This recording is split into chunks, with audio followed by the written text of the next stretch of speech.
So we want to welcome everybody to the African History Network show. Today is Monday, August 30th, 2021, and we are live. A new report came out today from the FBI dealing with hate crimes in the U.S., Now, we know that the U.S. pulled out of Afghanistan. The last flight left at 3:29 p.m. Eastern Standard Time today. So this ends a 20-year war, the longest war in U.S. history.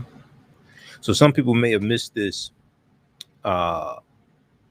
this report that came out today from the FBI. Washington Post has an article. They were the first one that I heard reporting on this. So I get email updates throughout the day from different news sources. Hate crimes rise to highest level in 12 years amid increasing attacks on African Americans and Asians, FBI says. Hate crimes rise to highest level in 12 years amid increasing attacks on African Americans and Asians. So we're going to talk some about this on today's show. Now, this is in the era of post-insurrection, and you had a lot of white domestic terrorists there January 6th who were involved in the insurrection, and some are still plotting other insurrections as U.S. intelligence gives various reports about threats on the U.S. Capitol building and potential threats. So we're going to talk about this today. If we look at this piece here, the number of hate crimes in the United States rose in 2020 to the highest level in 12 years, propelled by increasing assaults targeting African Americans and Asians. In all, the federal agency tallied 7,759 hate crimes in 2020, a tumultuous 12 months marked by a global pandemic, a divisive presidential election, and upheaval in the economy. Not to mention the traitor-in-chief, Donald Trump, who's the head of the White Nationalist Party, who continues to sow seeds of dissension, and when you have this effort to overturn the election results, you're also talking about overturning the votes of African Americans. And then as a result of the big lie, you have about 400 bills that are in state legislatures, 49 state legislatures across this country being pushed based upon the big lie. And they're focused on suppressing the vote, especially votes of African Americans and Latinos and Asian Americans, etc. So all this is connected. The total represented an increase of 6% from 2019 and the most since 2008, when 7,783 hate crimes were reported. Okay, so we're going to talk, we'll discuss this some today, this report that came out. This is extremely important, especially at a time when you have Republicans voting against the John Lewis Voting Rights Advancement Act. Last week, the vote took place. 219 Democrats voted yes. 212 Republicans in the House of Representatives voted no. And this is protecting voting rights for African Americans, Latinos, even white people. So all this is taking place in this climate. So we'll discuss this.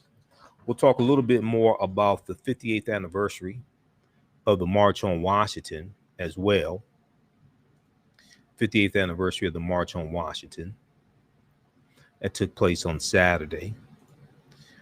We talked about this some on our Sunday show, okay? And we'll discuss this some more today. There were marches that took place in about 85 cities across the country, demanding the For the People Act be passed and signed into law, as well as the John Lewis Voting Rights Advancement Act to be passed. It already passed the House of Representatives. It still has to pass the U.S. Senate. So we have that. Then we'll talk about the third week in the R. Kelly trial. Today marked day 8 in the R. Kelly trial. And today we heard from the first male accuser. In this male accuser, who is going, by, they're not using his real name, but he alleged that he first met R. Kelly when he was 17 years old, and that R. Kelly began making sexual advances on him, promising to help his hip hop career if he engaged in sex acts. So we'll talk about what happened in court today. We'll give a recap on the first 2 weeks. More and more each day. I mean, more and more is coming out in this trial, and it's crazy. Each day, more and more is coming out in this trial, and you know what they're reporting on cable news is just a fraction of what they're actually hearing in the court, because some of the details are so graphic they can't even report it verbatim on cable news. So more disturbing information is coming out in this trial. More disturbing allegations is coming out this week in the trial. So the racketeering trial of R&B star R. Kelly, whose legal name is Robert Sylvester Kelly, resumed in Brooklyn on Monday, August 30th, with the testimony of two new accusers. And today we heard from the first male accuser to take the witness stand. Now, the man who testified under the pseudonym Lewis, it's not his real name, he testified under the pseudonym Lewis, told jurors that he was 17 years old and an aspiring hip-hop artist.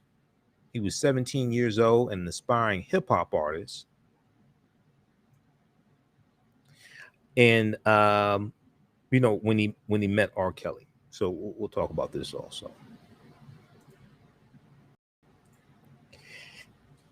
Last Thursday, the story went viral. I saw this piece here dealing with the Jamaican track stars, 100-meter dash. Shelly-Ann Fraser-Pryce, Elaine Thompson-Herah. They raced in Switzerland. This race took place on Thursday. That was August 26th. The Diamond League in Lucerne, Switzerland. And I saw this story. We posted about it. Did not get a chance to talk about it here on the show. And I wanted to talk about it on Sunday's show, but Sunday's show was just so jam-packed. I said we'll talk about it today. And there's some other topics I want to talk about today, but I didn't get a chance to edit the video because I was going, I just finished editing the video from Sunday's show. Just finished editing that about an hour ago. Then I was uploading audio podcasts of some of our shows from last week. I was uploading that today. So Shelly-Ann Fraser-Pryce posted the third fastest 100 meters time ever to beat Olympic champion Elaine Thompson-Herah. Many people saw the story, and we posted about it on our Facebook fan page, The African History Network, The African History Network. All the news outlets reported on this: ESPN, Associated Press, thegrio.com, everybody. And, it's a fantastic story. And Shelly-Ann Fraser-Pryce talks about coming back to be at the top of her game after having a child as well. Okay, which is something extremely important. Because where would we be if sisters weren't having children? So hey. So we'll talk about this also. It's a great story. She did an interview after the race and talked about coming back to be at the top of her game and coming back competing in the Olympics as well after having a child. On Saturday, Elaine Thompson-Herah. So we know they also raced in the Prefontaine Classic, and that was Saturday, August 21st, and they took first, second, and third in the Prefontaine Classic as well. That was Saturday, August 21st, and we know that Sha'Carri Richardson also ran in that race, and we talked about it here on the show. It didn't turn out too well for Sha'Carri. We know she came in last. She came in ninth. So we know Sha'Carri says she'll be back. And hopefully, I like Sha'Carri, but I think a lot of her social media activity, she should tone that down. Because I think it could be distracting for her. But we'll discuss this also. All right, now, and then there was a clip from the Alex Witt's show on MSNBC, Weekends with Alex Witt. I didn't get a chance to share on yesterday's show. Yesterday's show was just so jam-packed. Sunday show was so jam-packed. We will talk about this as well. Activists gather at the King Center on the 58th anniversary of the March on Washington. All right, now on the African History Network show, we focus on educating, empowering, and inspiring people of African descent throughout the diaspora and around the world, because right now it's corrects wrong behavior. What you do for yourself, what you do to yourself, and what you allow other people to do to you and get away with is based upon what you think about yourself. What you think about yourself is based upon what you have been taught about yourself. What you've been taught about yourself is based upon everything you've read, heard, and seen about yourself. So when we control the radius of a man or woman's thoughts, you can control the circumference of his or her actions, because the mind can't do or teach what it doesn't know. Now, we deal with a number of different topics here on the African History Network show. We deal with current events and history and politics, education, economic empowerment, entrepreneurship, relationships, love, sex, health issues, and much, much more. Sign up for our email newsletter. Text the word Kemet, K-E-M-E-T, to 22828 to sign up for our email newsletter. Text the word Kemet, K-E-M-E-T, to 22828 to sign up for our email newsletter. Also visit our website, AfricanHistoryNetwork.com, AfricanHistoryNetwork.com. You can sign up for our email newsletter there as well, at AfricanHistoryNetwork.com. We have a new session of the 10-week online course that I teach from the Civil War to the Civil Rights Movement and Black Power, 1865 to 1968. This is starting up on Saturday, September 4th, 12 noon to 2 p.m. Eastern Standard Time. Saturday, September 4th, 12 noon to 2 p.m. Eastern Standard Time. This is going to be class number 1. Visit our website, AfricanHistoryNetwork.com, AfricanHistoryNetwork.com, and you can register for the class there. We have the information right on the homepage of our website. This is a 10-week online course that I do, and we deal with history from 1865 to 1968. 1865 to 1968. So the last year of the Civil War and 13th Amendment, Um, the 13th Amendment, Juneteenth, and we go through Reconstruction, Jim Crow era, World War I, World War II, Civil Rights Movement, Black Power Movement. Okay, each class we go through and analyze approximately a 10-year period of history. We do the class live. All the sessions are recorded, so you can go back and watch it over and over again. Okay, all right. From the Civil War to the Civil Rights Movement to Black Power, 1865 to 1968. So we have a new session starting up Saturday, September 4th, 2021, 12 noon to 2 p.m. Eastern Standard Time. Okay, so you can register. That the class is regularly $130, is on sale $80.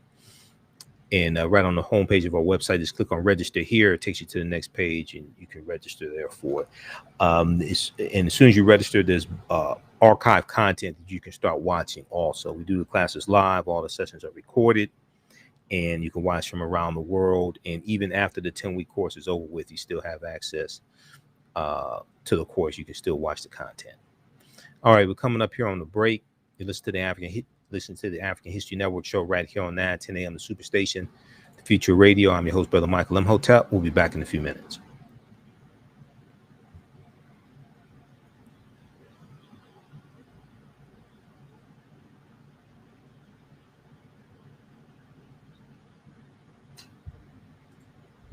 Stand by, everybody.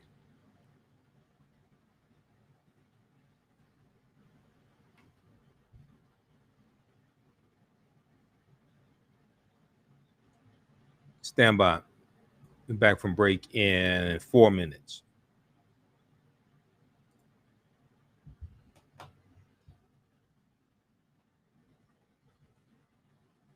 Stand by.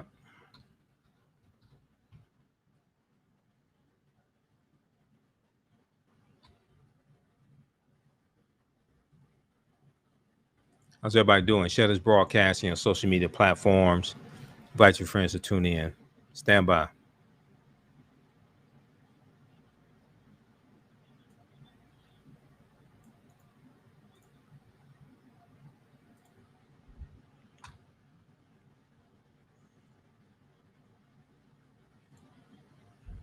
Okay, stand by.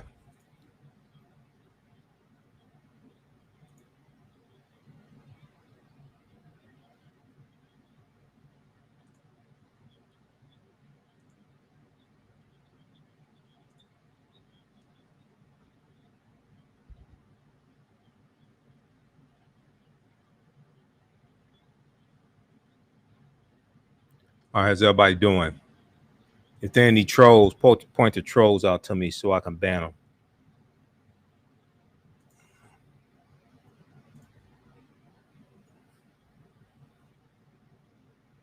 Back from break in 2 minutes.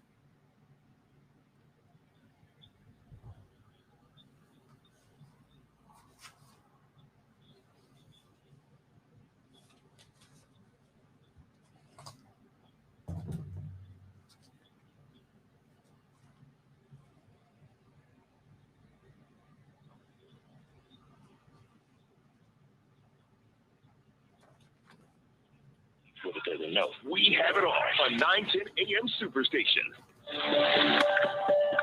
910, the Superstation, Detroit's only African-American talk radio. 910 AM Superstation has the greatest advertising deal ever with our Godfather package. 200 spots for $500 with a must-air within 30-day policy.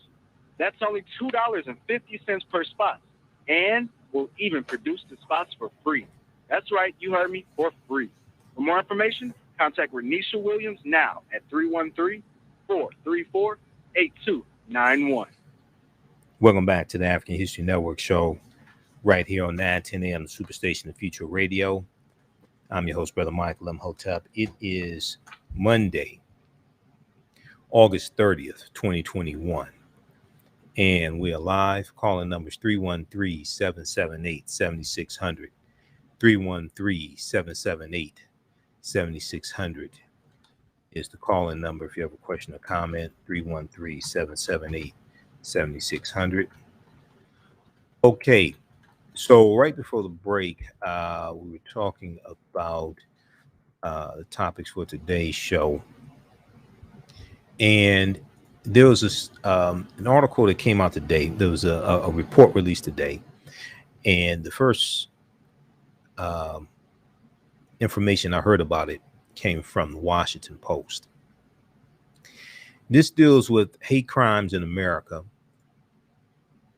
and hate crimes rose to the highest level in 12 years amid increasing attacks on African Americans and Asian Americans, the FBI reported. So uh, the FBI tallied 7,759 hate crimes in 2020, a tumultuous 12 months marked by a global pandemic, a divisive presidential election, an upheaval in the economy, but also you also have the big lie being pushed that the election was stolen from Donald Trump when it wasn't stolen. He lost. And even before the election, you also had the attempted suppression of the African American vote as well. Now, the total represented an increase of 6% from 2019 and the most since 2008, when 7,783 hate crimes were reported. So 7,759 hate crimes reported in 2020. Okay. And this represented an increase of 6% from 2019, and the most since 2008, when in 2008, 7,783 hate crimes were reported. Now, it is the sixth time in the past 7 years that the number of hate crimes increased. The sixth time in 7 years that the number of hate crimes increased. The number of hate crimes reported has increased by nearly 42% since 2014. Okay, nearly 42% since 2014, according to federal data. Now, attacks targeting African Americans rose from 1,930 to 2,755. Okay, in 1 year, they rose from 1,930 hate crimes against African Americans, reported hate crimes against African Americans in 2020, to 2,775 reported hate crimes against African Americans in 2021. And the number targeting Asian Americans jumped from 158 reported hate crimes to 274, the data showed. Now, those figures come as civil rights groups have warned of increasing hostility toward minorities amid a rise in white nationalism and an increase in violent crime nationwide. A rise in white nationalism, and you can add to that the January 6th insurrection and the big lie, and the continued pushing of the big lie, which is also an effort to invalidate votes of African Americans and Latinos and Asian Americans, etc. And you have an increase in violent crime nationwide. Now, attacks targeting white people rose to 773, an increase of about 16%. Attorney General Merrick Garland said these hate crimes and other bias-related incidents,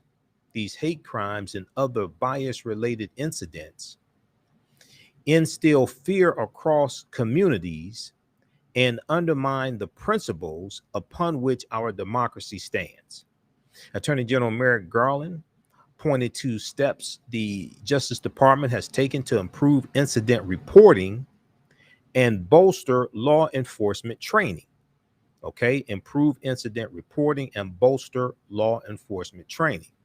Now, Congress mandates that the FBI collect hate crime data annually based on reports from local law enforcement agencies. All right. So this is the FBI is compiling hate crime statistics based upon reports from local law enforcement agencies. There are approximately 18,500 police departments across the country of various sizes. Now, in 2020, the number of agencies that participated in that effort fell for at least the second consecutive year to 15,136, which is 422 fewer agencies reporting than in 2019. Okay, so still all of the agencies are not, all of the police departments across the country are not reporting. The majority of them are, but all of them are not reporting. But 2020, we saw the number of agencies that participated in reporting hate crimes fail for at least the second consecutive year. Now, of agencies that did participate, most reported no hate crimes.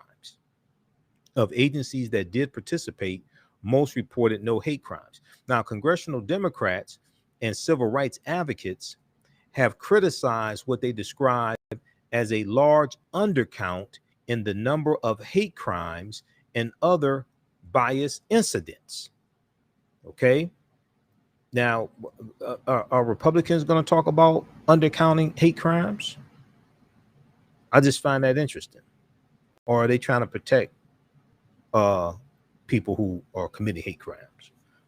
I just find that interesting because there were hate crimes committed against African American Capitol Hill police officers on January 6th.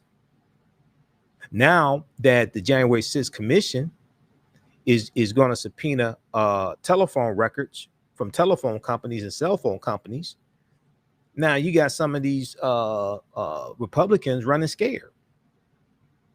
Rightfully so. You should be scared. You should be afraid. You should be very afraid. Rightfully so. Congressional Democrats and civil rights advocates have criticized what they describe as a large undercount in the number of hate crimes and other bias incidents, saying local police are poorly trained in how to identify and catalog hate crimes and lack sufficient resources or interest in investigating them. Lack sufficient resources or interest in investigating them. Quote, while the numbers in this report are shocking, we know they are not even close to the complete picture, said Representative Judy Chu, Democrat of California, chair of the Congressional Asian Pacific American Caucus. We also know that COVID-19 related hate crimes against Asian Americans increased 150% it was 2020 over 2019, increased 150%. Now, Judy Chu cited, quote, increasingly racist and xenophobic rhetoric from political leaders as contributing to the increase in hate crimes, and said the FBI report, quote, must be a wake-up call to all who reasonably spread fear and anger in our communities that they are putting lives at risk, end quote.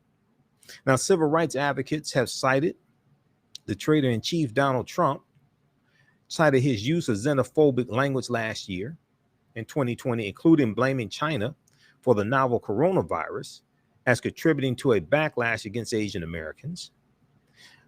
Stop AAPI Hate, a grassroots group based in California, reported 6,603 hate incidents against Asian Americans from March 2020, the start of the pandemic in the United States, through March of this year, March 2020 to March 2021. According to that data, which was collected through self-reporting portals online and was not thoroughly vetted, about 65% of incidents involve verbal harassment, such as name calling, while 12.6% involve physical assault. Now, we also know that early this year, the COVID-19 Hate Crimes Act passed, May 2021. We talked about that here on this show. It's ostensibly called the Asian Hate Crime Bill, but it's not the Asian Hate Crime Bill. Now, my listeners know it's not the Asian Hate Crime Bill because we talked about what's actually in the bill, and we talked about the fact that the bill applies to any race or ethnicity. It is not specific to Asian Americans. If you actually read the bill,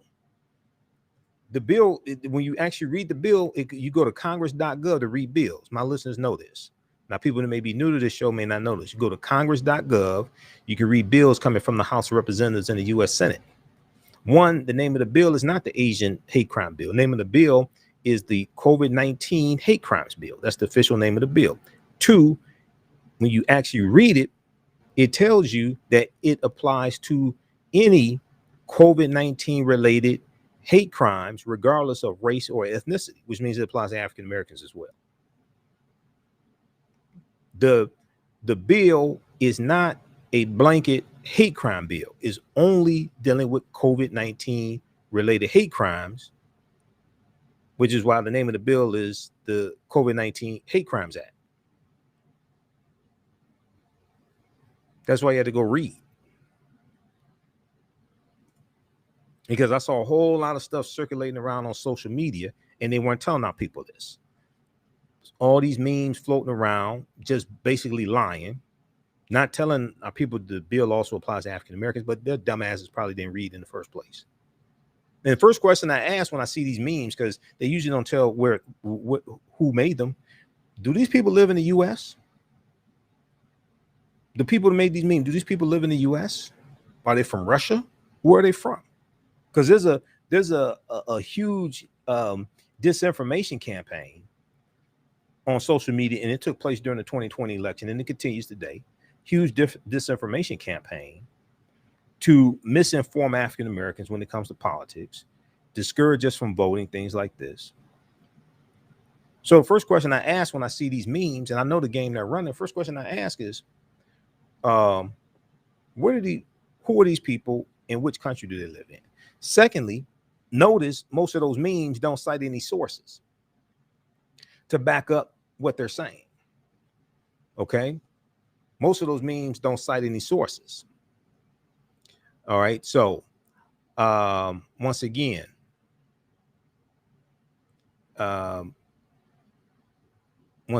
you know, and you got these dumbass trolls like this one right here that I just blocked. Have no clue what they're talking about. I've got trolls in different area codes, but I know how to deal with you. So in May, Congress approved the COVID-19 Hate Crimes Act, which requires the Justice Department to appoint an official to expedite investigations into hate crimes related to reported to federal authorities. Okay, these are COVID-19 related hate crimes. The act also seeks to improve reporting among localities by bolstering online channels and offering resources in more languages to help immigrants. Offering resources in more languages to help immigrants, because language is a barrier for people whose first language is not English. It can be a barrier. And this is why for a lot of immigrants to this country, many people are saying that the number of hate crimes against them is underreported, as well as African immigrants, Caribbean immigrants, Haitians, Jamaicans, things like this is underreported. If English is not their first language, they don't speak English well, and you don't have people who can take their report, who can translate, who speak their first language and can translate. Okay.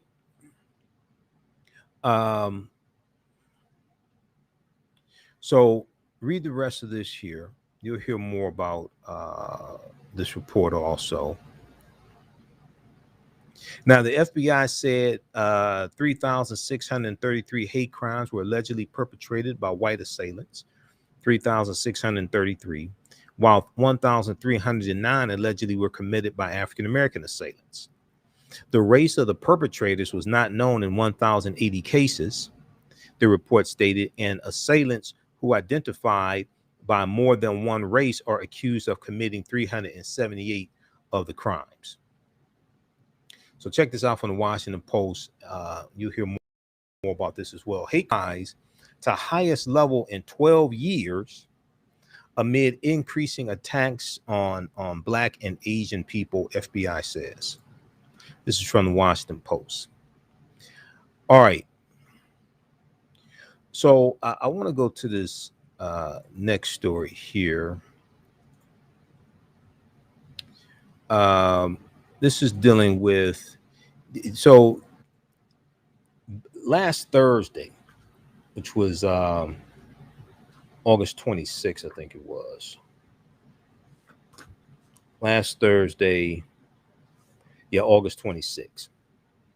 In Switzerland, the Diamond League meet took place. And the three Jamaican women athletes who won in the Olympics, they raced, and Shelly-Ann Fraser-Pryce posted the third fastest 100 meters race ever, beating Olympic champion Elaine Thompson-Herah. I want to go to this story here. This is from ESPN. So I saw articles about this, and we posted a couple of articles dealing with this also on our Facebook fan page, the African History Network. Shelly-Ann Fraser-Pryce clocked the third fastest women's 100 meters in history to beat Olympic champion Elaine Thompson-Herah at the meet in Switzerland on Thursday, August 26. Shelly-Ann Fraser-Pryce surged clear of her Jamaican rival from the blocks and timed 10.60 seconds. Okay, 10.60 seconds, with Thompson-Herah 0.04 seconds behind. A cooling tailwind at a 1.7 meters per second was within the legal limit. Now, the 34-year-old Shelly-Ann Fraser-Pryce took 0.03 seconds off the personal best she set in Jamaica in June 2021, which came 9 years after she won her second Olympic title in the 100-meter dash. Okay, and this is also after Shelly-Ann Fraser-Pryce is coming back from having a child as well, which is miraculous. Now, she said, quote, "It has been a long season," and I want to pull up this picture here. Okay, yeah, we've got the picture also. She said it has been a long season, and let's flip over to this picture here. Just 1 second. Okay. All right, she said it's been a long season, but for me, I never give up. Keep working hard and staying committed to the task. Shelly-Ann Fraser-Pryce told Swiss broadcaster RTS in a post-race interview. Now, both women have improved their times since Elaine Thompson-Herah retained her Olympic title in Tokyo in a blazing 10.61, while Shelly-Ann Fraser-Pryce took silver at the Tokyo Olympics, took silver in 10.74 seconds in the 100-meter dash. Now, on Saturday, August 21st, we talked about this here.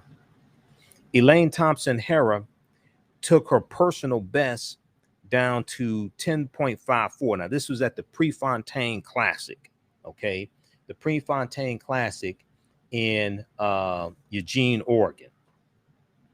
On Saturday, August 21st, Elaine Thompson-Herah took her personal best down to 10.54 seconds at the Prefontaine Classic meeting in Eugene, Oregon. That is second all time to Florence Griffith Joyner's 33-year-old world record of 10.49. Okay, so she came close to breaking that record. Now, Shelly-Ann Fraser-Pryce is also running the fastest season of her career 4 years after giving birth to a son. All right. And we see this picture here from Switzerland. We see Shelly-Ann Fraser-Pryce winning this 100-meter dash. So she's doing all this 4 years after giving birth to a son. Shelly-Ann Fraser-Pryce said, "I'm happy that I was able to still show up and show women that it's definitely possible to have your career, start your family, and come back.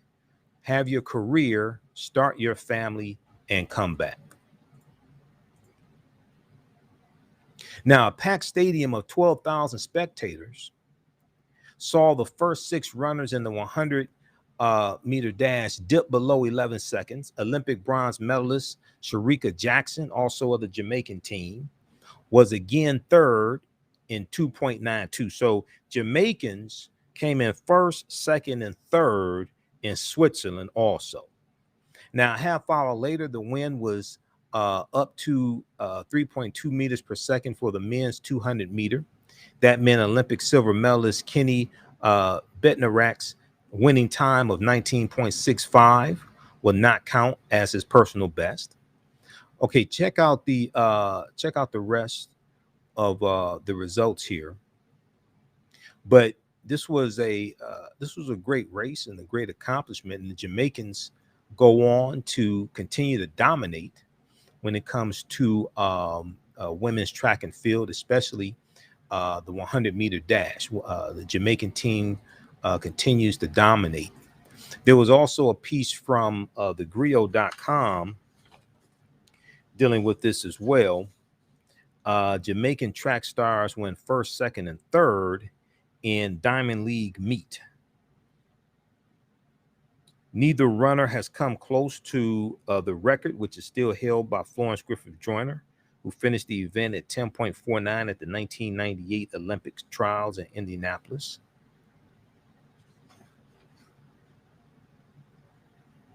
So I was looking to see if they said anything about Sha'Carri Richardson, but I ain't seen anything.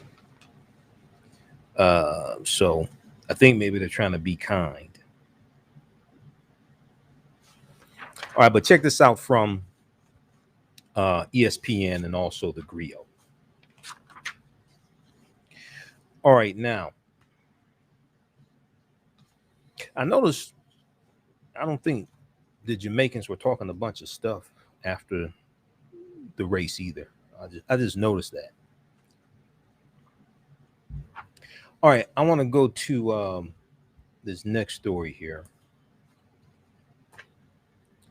Update on the R. Kelly trial. And I've been following this every day. Now, luckily, I don't have to sit up and watch all the testimony like I did the George Floyd trial. Because, you know, with the Derek Chauvin murder trial for killing George Floyd, you know, I reported on that each day. And I watched it every day, basically all the testimony. And that was traumatic. And this testimony here, I know is traumatic. And I feel sorry for a lot of the reporters. I know Candace Kelly, who's a legal analyst for the Black News Channel. We're co-panelists sometimes on Roland Martin Unfiltered. And, you know, she has to be in court each day listening to this nonsense. So, of course, I feel sorry for the victims or alleged victims, however you want to put it, but I also feel sorry for the journalists and the legal analysts who have to be in court, because what they're hearing in court are like the uncensored graphic details. What we're getting when they report it to us in the media is censored, okay, and it's toned down. They're getting it uncensored in court. But I want to go to we're going to go to clip one here. Ed, almost called you Jalen. Ed's our board op tonight. I think Shakita will be back tomorrow. Shakita's been on vacation. I want to go to clip one here from the Black News Channel. This is, we'll do a recap of what happened the first 2 weeks, because I know everybody can't keep up. I keep up with this daily, but I know everybody can't keep up with this daily. Candace Kelly on Start Your Day on the Black News Channel gave a recap of some things that took place the first 2 weeks. Okay, let's go to, well, actually, this is clip 2. I'm sorry, clip 2. Let's go to clip 2 here. And it's also important to note, R. Kelly is not on trial for rape. He's not on trial for sexual assault. Okay, he's on trial for 1 count of racketeering and 8 counts of, it's 1 count of racketeering, and it's also 8 counts of violations of the Mann Act. Okay, violating interstate anti-sex trafficking law known as the Mann Act. Okay, so he's not on trial for sexual assault. He's not on trial for pornography. He's not on trial for rape. He's not on trial for giving somebody herpes or something like that. Okay, even though all that's coming out in this case, he's on trial for 1 count of racketeering and 8 counts of violating the interstate anti-sex trafficking law known as the Mann Act, M-A-N-N. That's the same act they got Jack Johnson on. All right, let's go to clip 2, Ed.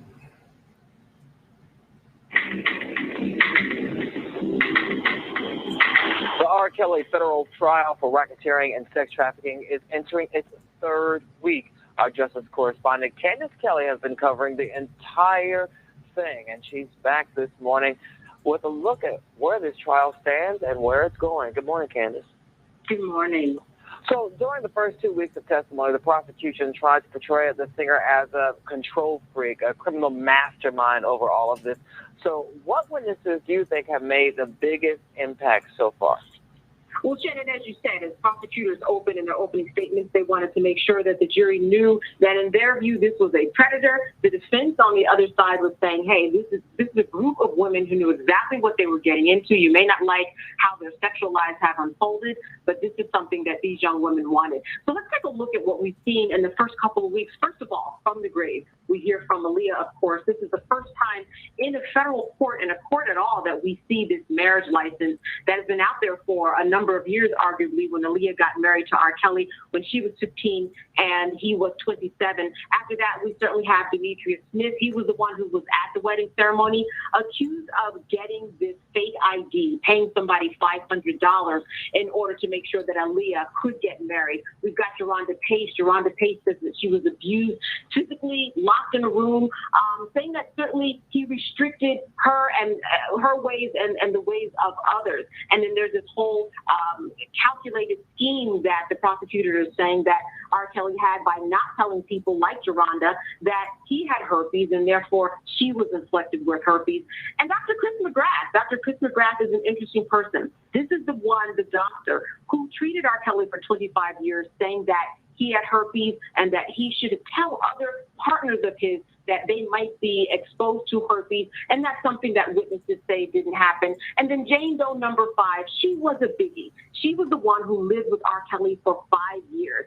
Says that she was physically abused by him, forced to eat feces, restricted her movements. She got an abortion and alleges that she was forced to have sex with someone named Nephew. And this was the first time we heard of a young man in court specifically that was said to have been groomed by R. Kelly. Not a nephew that was related, but someone that was called nephew and groomed from childhood. And then towards the end of these past couple of weeks, as you know, and you've been talking about it, Shannon, over the past few days, these blackmail letters. We heard this Jane Doe number 5 read these blackmail letters, and certainly this was something that was quite impactful, quite an emotional couple of weeks, which is why I'm sure the judge gave the jury Friday off in order to just process all of this that they had to deal with. I'm sure they needed it after all of this back and forth. I know that the defense has been hammering away trying to poke holes at what the prosecution was alleging and what these witnesses were saying. Have they made any headway with this? Have they made an impact, or is it a losing battle for them? You know, I think that with the prosecution and the defense, we have to understand this. The prosecution is the one that makes the accusations. The defense's response is just to respond to what has been said and really poke holes. I hear a lot of people online talking about, oh, you guys are only talking about the prosecution's case. Listen, it's the prosecution who has to make the case. The defense is the person or the people who have to defend themselves, poking holes, as you said. I think that they have made some great efforts and probably have moved the needle on some days, saying that these are young women that knew what they were getting into, saying that these were young women whose parents actually and factually gave up some of their rights for their daughters to be homeschooled in the home of R. Kelly, or that they gave up the rights in order for them to travel with R. Kelly. We have people who have taken the stage who lied about their age. That is a fact. So what were some of the goals of those people who are saying that they are telling the truth now, when years ago, factually, as they can prove, they were not telling the truth? Does that make them liars? Does that make them people who have a hidden agenda? And then we heard a lot about the parents. Some of the parents here did want to have deals with R. Kelly, whether it was business deals or just dealing with their daughter. So all of that has been put on, you know, this kaleidoscope of facts for the jury to consider to figure out who was telling the truth, because at the end of the day, it does become a question of he says, she says. We have a couple more weeks of this to go to figure out exactly how that plays out. And as we go on to week 3, do you have any idea who's expected to get on the stand next?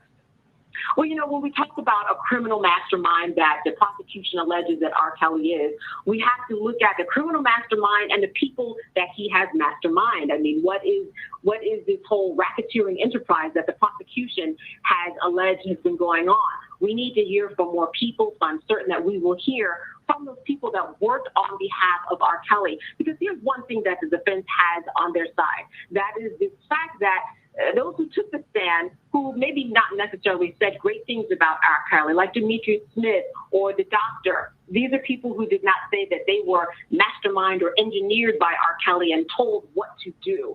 And so that's what we're talking about when we're looking at these RICO charges, which are very big charges in this case. So who will we hear from? Well, we have 6 accusers. We've heard from 3 of them, one from the grave, if you're counting Aaliyah there. And then we're going to hear from other people who perhaps the prosecution says that R. Kelly was in charge of, and they did things at his behest. All right, real quick, how long is this all expected to last? I would say that we're almost halfway there, because we have so far heard from half of these 6 accusers. So I would say that a couple more weeks, possibly a little more, is what we have to go. All right, Justice Correspondent Candace Kelly, thank you so much for keeping on top of it. All right. Great job, Candace Kelly. I'll be glad when this trial's over with. Those watching on our Facebook fan page, The African History Network, The African History Network, and our YouTube channel, Michael Imhotep, IMHOTEP. Keep watching. We're going to keep going for a few more minutes. We're going to talk about what happened in trial today. Okay. We'll be back tomorrow. Right now, it's correct wrong behavior. It's not over till we win. Wakanda forever. We'll talk to you tomorrow. Peace. All right. Stand by. Okay. Let's go to the New York Times has really good updates.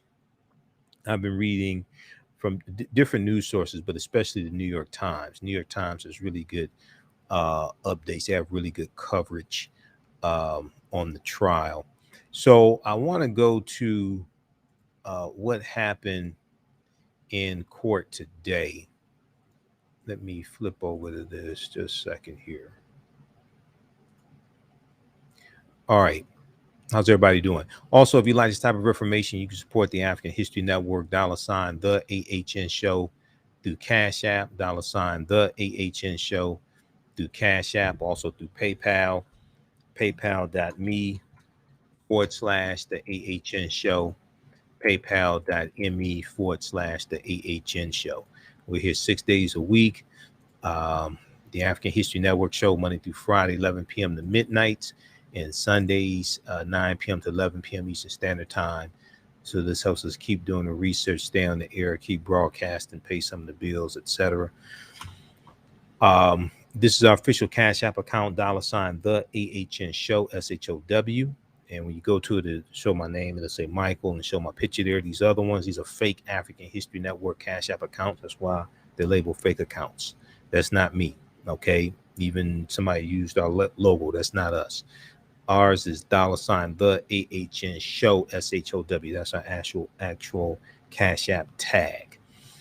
Okay, let's continue here. So I want to look at what happened in court today, and there were two accusers that testified today, and today's testimony blew me away. Also, today's testimony was shocking. Today we heard from the first male accuser, who who's going by the pseudonym Lewis. This was day eight in the trial.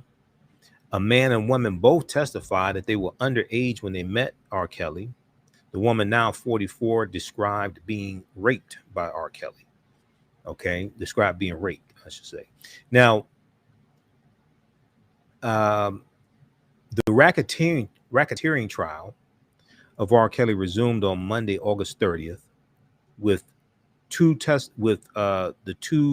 testimony of two new accusers. One described R. Kelly raping her when she was underage. The woman, identified only by her first name, Addie, testified that she told R. Kelly she told R. Kelly she was 17 at the time of the encounter, which took place backstage after a concert. A man who testified under a pseudonym Lewis, said he was 17 years old when R. Kelly said he would help the boy's music career if he engaged in sex acts. Okay, and let me see something here. Okay, this was.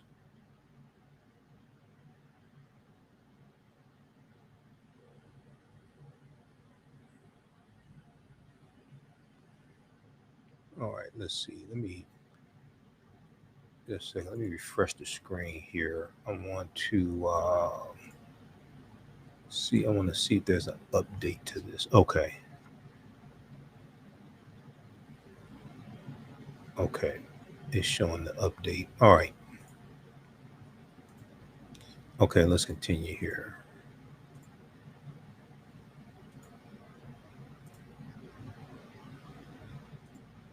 All right, now, the man that testified using the pseudonym Lewis told jurors that he was 17 years old, an aspiring hip hop artist. Okay. He said R. Kelly began making sexual advances on him, promising to help his career if he engaged in sex acts.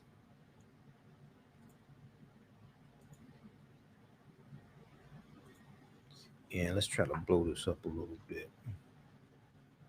Now, until Monday, all of the accusers to testify against R. Kelly had been women, mirroring many of the high-profile trials that have been at the center of the Me Too movement.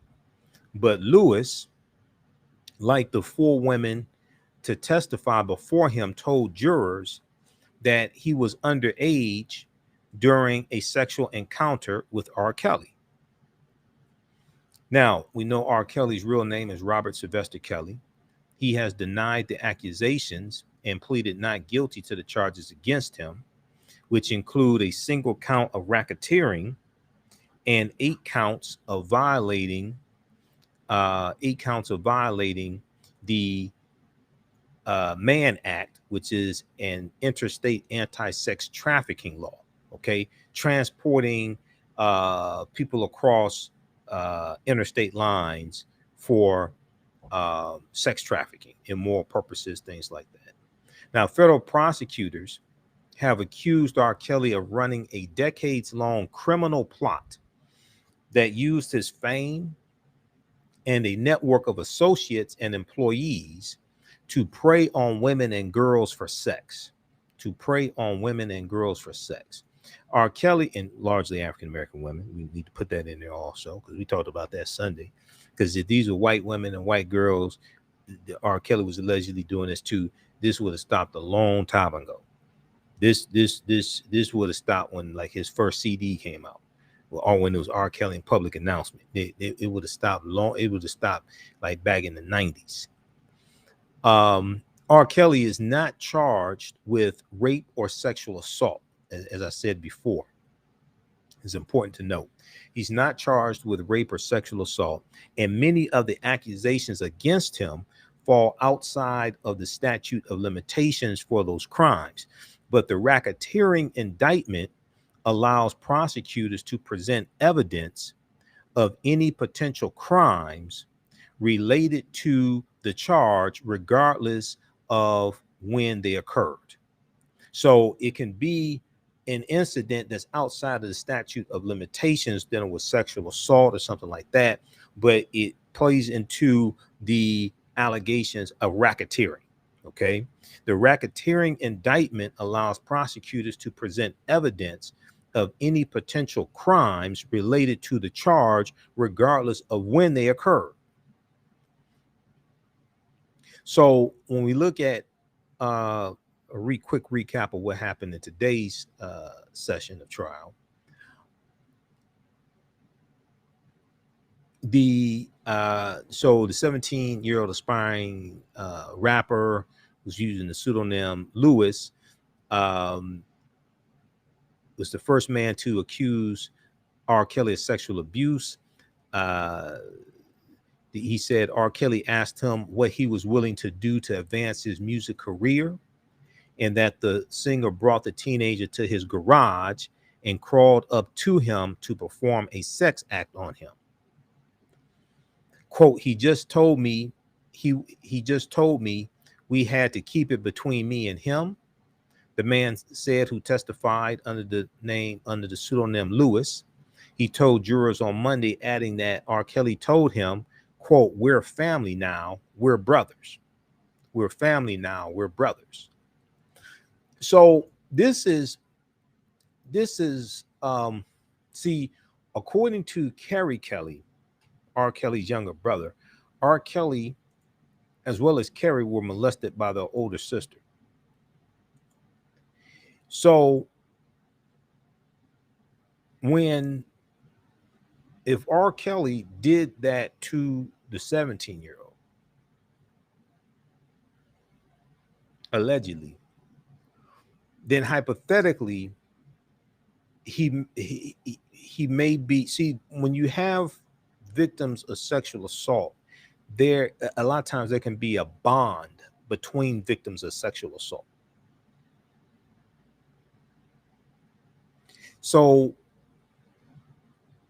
and like, especially when you have survivors of sexual assault, things like this, a lot of times there's a bond between them. So if what he said is true, it could play into that that both have a bond because they were both victims of sexual assault.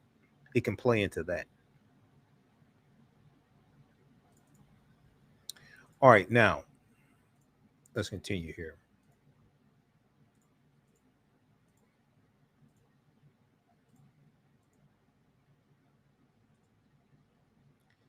Okay, so the two first met around 2006 when Lewis was a senior in high school and working at a McDonald's in the Chicago area. R. Kelly gave him and another worker his phone number while in the drive-through line. Lewis testified in court today. Lewis said that his mother called R. Kelly, hopeful that the entertainer could help further her son's music ambitions, and R. Kelly invited the family to a party at his mansion. While there, the two took a photo, and the singer whispered in his ear that he should come back to other parties alone, Lewis told jurors. Afterward, Lewis twice traveled to R. Kelly's studio, known as the Chocolate Factory, to record music and receive feedback, he said. Their first sexual encounter came after the singer invited Lewis under a similar guise. He said, and then asked if he, quote, had any fantasies, end quote, involving men once he arrived. Did he have any fantasies involving men once he arrived? Okay, now Lewis at the time, 17 years old. Quote, as they continued to meet, Lewis said R. Kelly began to call him a little brother, told him to refer to him as daddy, and recorded their sexual encounters. Quote, he said that he kept seeing R. Kelly because he, quote, really wanted to make it, end quote, and that he took friends to some of the singer's parties. Now, I don't know if prosecutors have been able to subpoena any of these recordings. I don't know if they have. I don't know if they've been able to subpoena any of these recordings, but if they in the recordings, because the other some of the other women who testified about R. Kelly recording their sexual encounters and things like this. So I don't know if they're being able to recover any of the recordings, but that's evidence as well to substantiate the allegations that are being made. So Lewis said that he kept seeing R. Kelly because he, quote, really wanted to make it, end quote, and that he took friends to some of the singer's parties. Lewis said R. Kelly asked him to, quote, keep bringing, quote, back one of his best friends. The friend was a 16-year-old boy who later received R. Kelly's phone number, Lewis said, and court documents say that R. Kelly began having sexual encounters with the 16-year-old boy as well, while he's underage, 16. Now, on one occasion, R. Kelly directed the two to, quote unquote, touch each other sexually, Lewis testified, but they refused. At another point, Lewis told jurors he and R. Kelly met at his home in Olympia Fields, Illinois, in a garage set up as a workout area. He said R. Kelly, quote, snapped his fingers 2 times, Lewis testified, and a naked young lady crawled out from under a boxing ring that was in the room. He said R. Kelly instructed her to perform a sex act on him and then on Lewis. Lewis testified, quote, it was just a weird situation. It was uncomfortable. Now, R. Kelly, who has appeared impassive through most of the trial, seemed to become agitated by Lewis's testimony, wiping his head and clutching his mask is a coronavirus, while Lewis was on the witness stand. As Lewis spoke, R. Kelly shook his head and folded his hands. The man said his interactions with R. Kelly continued for several years. Lewis recently pleaded guilty to attempted bribery for offering money to a potential witness against R. Kelly if she agreed to stop cooperating with the government. Lewis recently pleaded guilty to attempted bribery for offering money to a potential witness against R. Kelly if she agreed to stop cooperating with the government. The plot gets thicker. This is a crazy trial. There's more and more stuff coming out each day. It's like just when I thought I heard it all, then the next day comes. That's why I'm glad they didn't even have trial Friday. It's just when I thought I heard it all, then the next day comes. So Lewis said he did not want to testify on Monday, but entered an agreement to do so in exchange for the government notifying the judge on his case of his cooperation.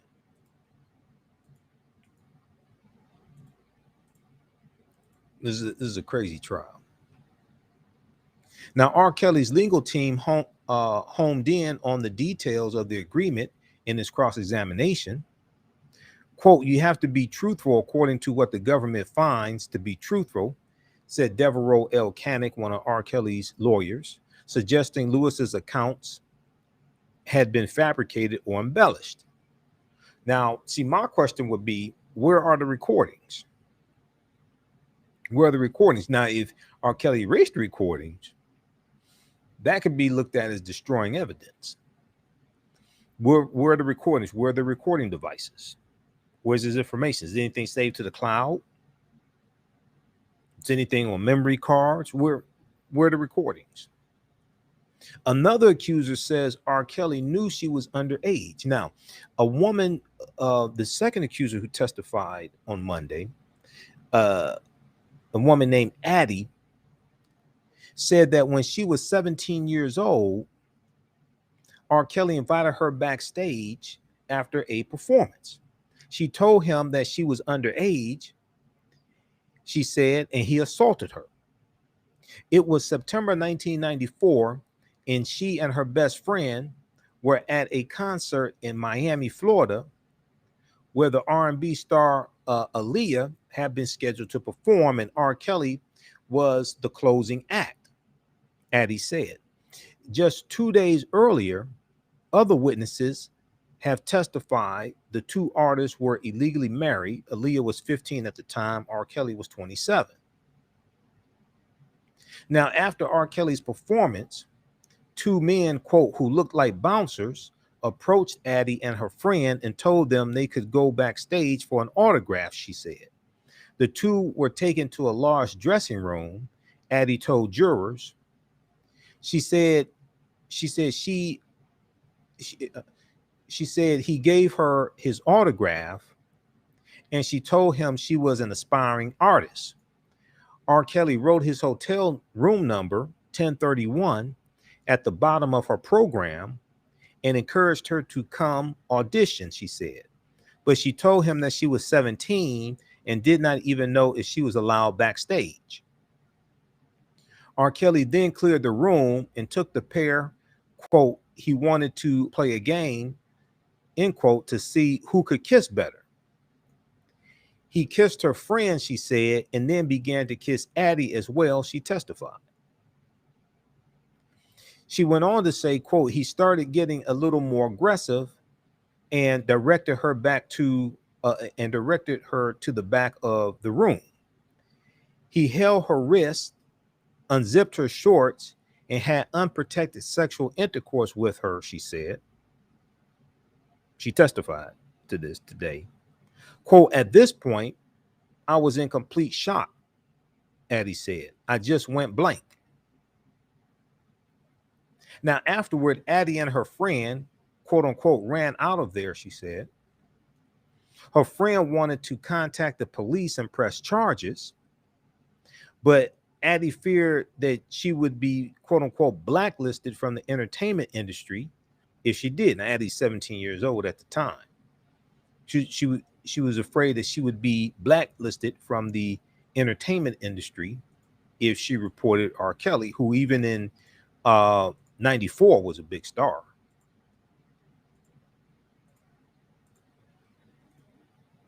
I'm telling you, this is a crazy case.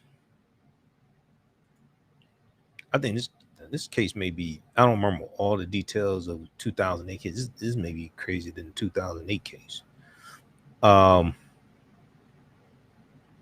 So Addie said, I didn't even know if they would believe me. She said, I didn't want to be victim shamed. Now, on cross-examination, one of our Kelly's defense attorneys, Attorney Canick, questioned Addie about her decision to save the program from the concert as what he called memorabilia, despite the attack she had described on the stand. He also scrutinized the delay in reporting the attack to law enforcement, asking her why she waited 24 years to report it. She said she had feared additional trauma or being blamed for the attack, but no longer feared additional trauma and no longer feared being blamed for the attack. She said, I'm an adult now, she said through tears. She said, I'm no longer a little girl. All right, so check out the rest of this here. This is there's more testimony, but we'll talk about this tomorrow. This is a crazy case. So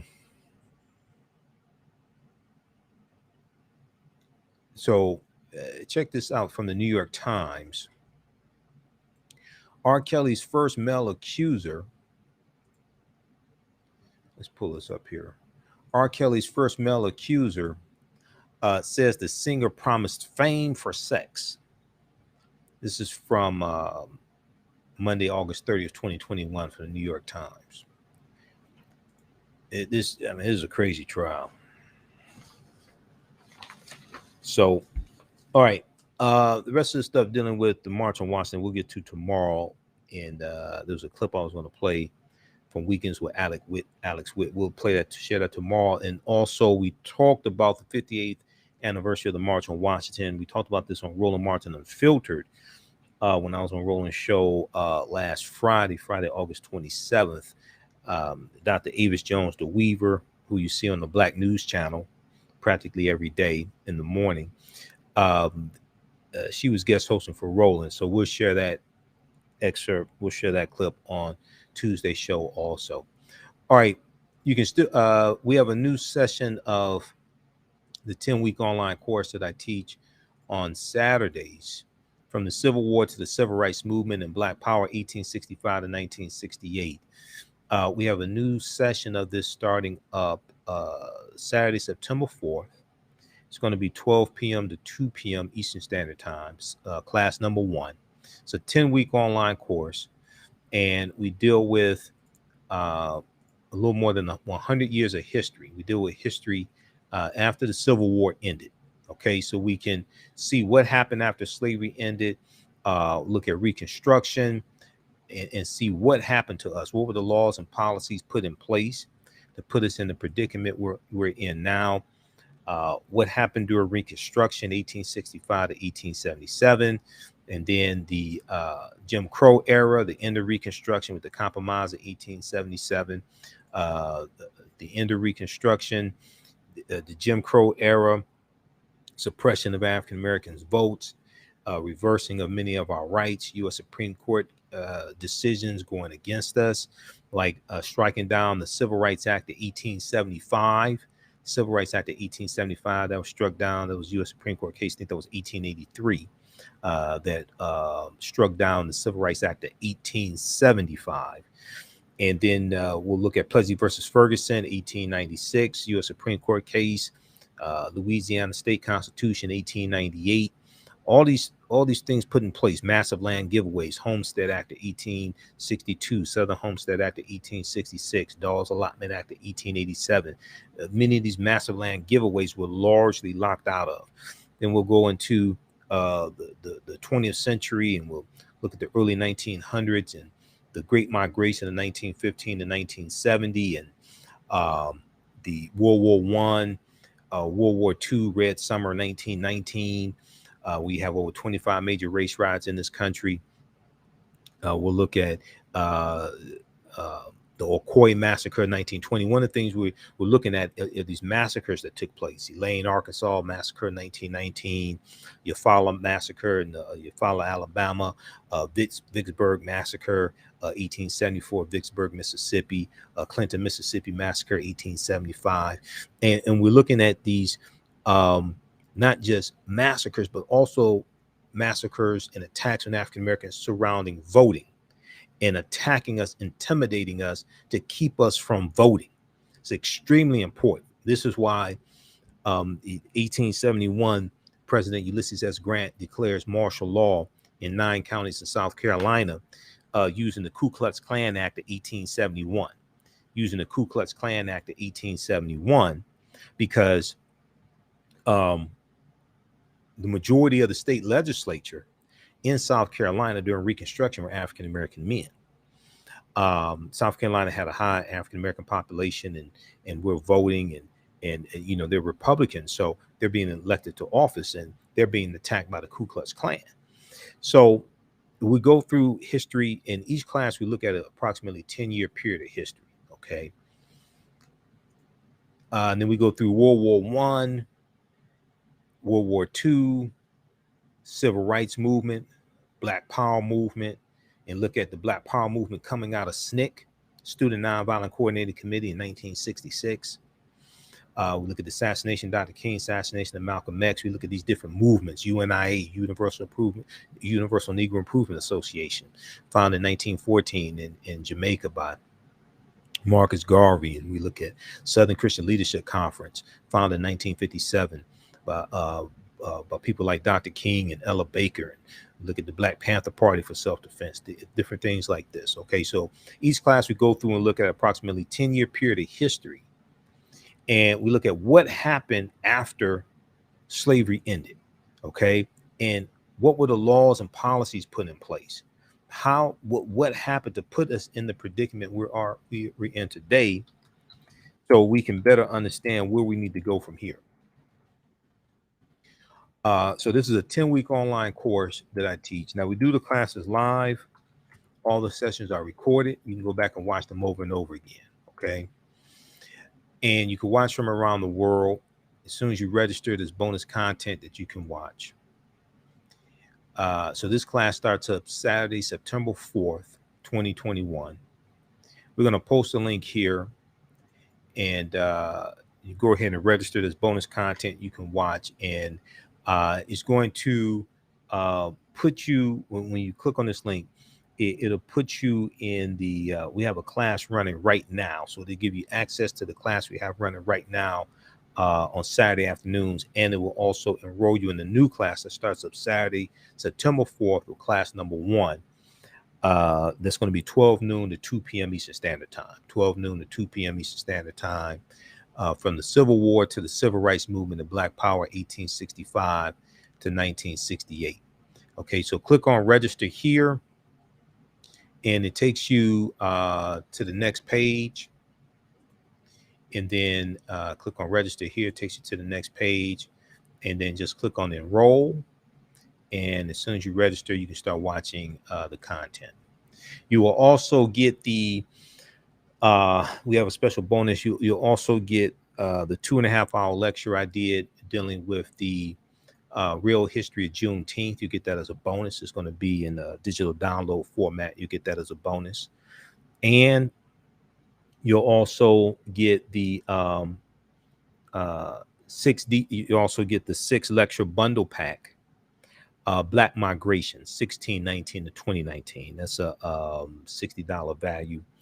You'll get that also included in digital download format as well. That'll be free as well. You'll get that also. That's for a limited time only.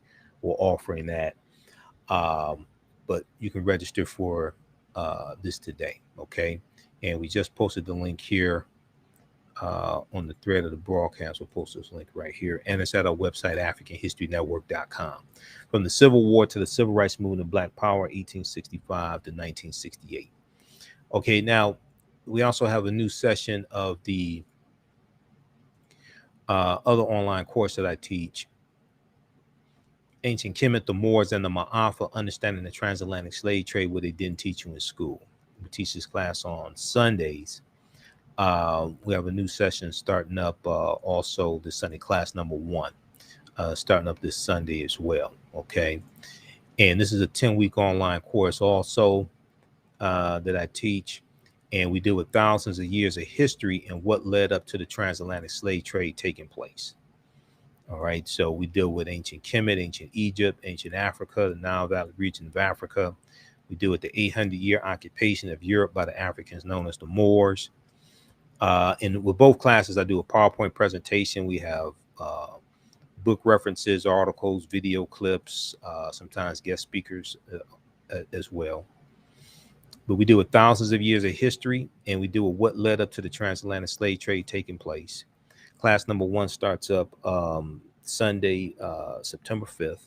Okay.